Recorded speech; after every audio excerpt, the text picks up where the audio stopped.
Siamo sul fronte russo, nel 1942. Pensate a un'era dominata dall'acciaio, dal rombo dei motori dei carri armati e dalla guerra totale. Un conflitto che ha riscritto le regole della brutalità e della distruzione. Eppure, è proprio qui, nella sconfinata e desolata steppa russa, che sta per accadere qualcosa che sembra uscito da un altro secolo, una delle ultime grandi cariche di cavalleria della storia. È una scena che evoca epoche passate, con sciabole sguainate contro il fuoco delle mitragliatrici, con uomini e cavalli che sfidano la spietata modernità delle armi automatiche. Ciao, sono Rossana. Mettiti comodo, indossa le cuffie e lasciati trasportare dentro questa storia. Come è possibile che, nell'epoca della guerra meccanizzata, una manciata di uomini a cavallo abbia potuto compiere un'impresa così leggendaria? E chi era l'uomo che li ha guidati in questa missione che sembrava disperata? Perché questa non è solo la cronaca di una battaglia, ma la storia di un atleta olimpico diventato eroe di guerra, un nome che la storia ha quasi dimenticato. Capitano Silvano Abba, un uomo la cui vita unisce la gloria olimpica al sacrificio supremo sul campo di battaglia. Questa è la sua incredibile storia. Per capire quanto fosse eccezionale quello che successe nell'agosto del 1942, dobbiamo fare un passo indietro. La Seconda Guerra Mondiale è il conflitto della velocità, della Blitzkrieg, del dominio dei cieli.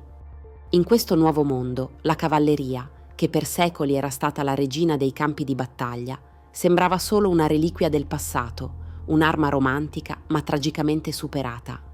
Eppure, per il Regio Esercito italiano, specialmente sul vasto e primitivo fronte orientale, i cavalli avevano ancora un loro perché. Nell'estate del 1942, l'armata italiana in Russia era schierata a protezione del fianco sinistro dell'avanzata tedesca verso Stalingrado. Il loro compito era difendere un'enorme fetta di fronte lungo il fiume Don. Le distanze erano immense, le strade poche e malmesse, e far arrivare i rifornimenti era un incubo. In un ambiente del genere, la mobilità dei reggimenti di cavalleria come il prestigioso Savoia Cavalleria si rivelava ancora preziosa per esplorare, mantenere i contatti e fermare sul nascere le infiltrazioni nemiche. Ma la situazione stava per precipitare. Il 20 agosto del 1942 l'Armata Rossa lancia una massiccia controffensiva e sfonda le linee italiane. Il fronte cede e per tappare la falla viene mandato proprio il raggruppamento di cavalleria, con il Savoia in prima linea. L'ordine era semplice e disperato: fermare l'avanzata sovietica a qualunque costo. Ed è in questo calderone di caos e ordini concitati che il destino del Savoia Cavalleria e del suo ufficiale più decorato, Silvano Abba, sta per compiersi. Ma chi era Silvano Abba prima di diventare un eroe di guerra? Nato a Rovigno d'Istria nel 1911, la sua è la storia di un talento pazzesco e di una determinazione di ferro. Orfano di padre da giovane, è grazie ai sacrifici della madre, una maestra, che riesce a entrare nella prestigiosa Accademia Militare di Modena, da cui esce come sottotenente di cavalleria. Ma Abba non è solo un soldato promettente, è un atleta straordinario.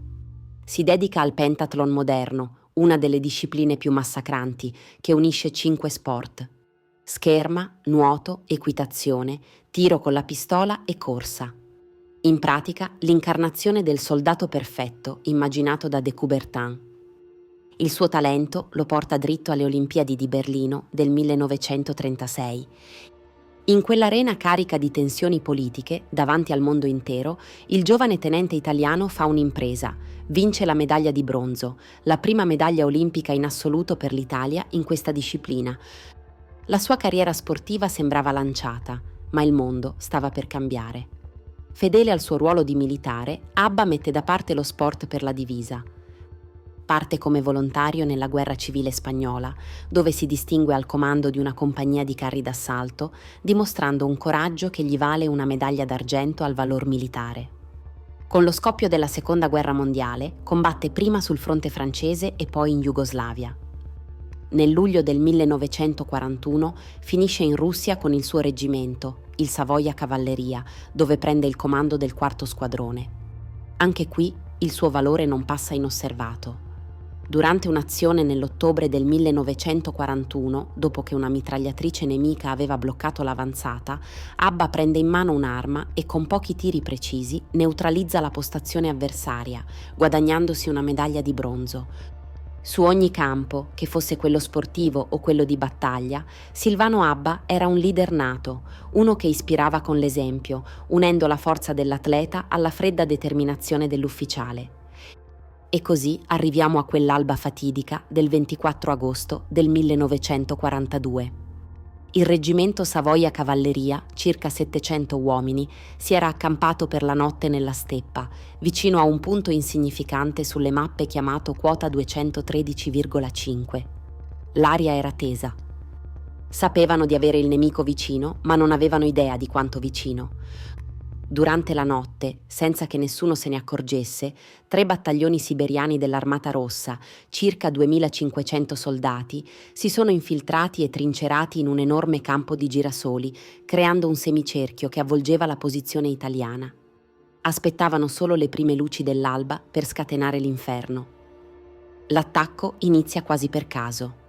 Una pattuglia italiana in ricognizione incrocia le sentinelle sovietiche. E all'improvviso l'intero campo italiano viene investito da una pioggia di colpi di mortaio, mitragliatrici e cannoni. I cavalieri del Savoia sono completamente circondati. Per un reparto di cavalleria in una situazione del genere, le opzioni sono 2, la resa o l'annientamento totale. O forse c'era una terza opzione, tentare l'impossibile. Il comandante del reggimento, il colonnello Alessandro Bettoni Cazzago, un altro grande cavaliere olimpionico, prende una decisione che entrerà nella storia. Non si poteva restare fermi a farsi massacrare. Bisognava attaccare. L'azione si svolge in più fasi, con una coordinazione pazzesca sotto pressione. Per primo, il secondo squadrone carica sul fianco lo schieramento nemico. Con le sciabole sguainate e lanciando bombe a mano dalle selle, i cavalieri si abbattono sui soldati sovietici che vengono presi completamente di sorpresa. L'impatto è devastante e il caos si scatena tra le loro file. Ma ora il secondo squadrone è isolato. Per alleggerire la pressione e permettergli di rientrare, il colonnello Bettoni ordina a Silvano Abba e al suo quarto squadrone di smontare da cavallo e attaccare frontalmente il centro dello schieramento russo. Era una missione suicida. Abba e i suoi uomini si lanciano contro le mitragliatrici trincerate in un furioso assalto all'arma bianca. Guidando i suoi uomini con un coraggio leggendario, conquista una prima linea di difesa. La motivazione della medaglia d'oro recita: si lanciava nuovamente alla testa dei suoi cavalieri contro lo schieramento successivo.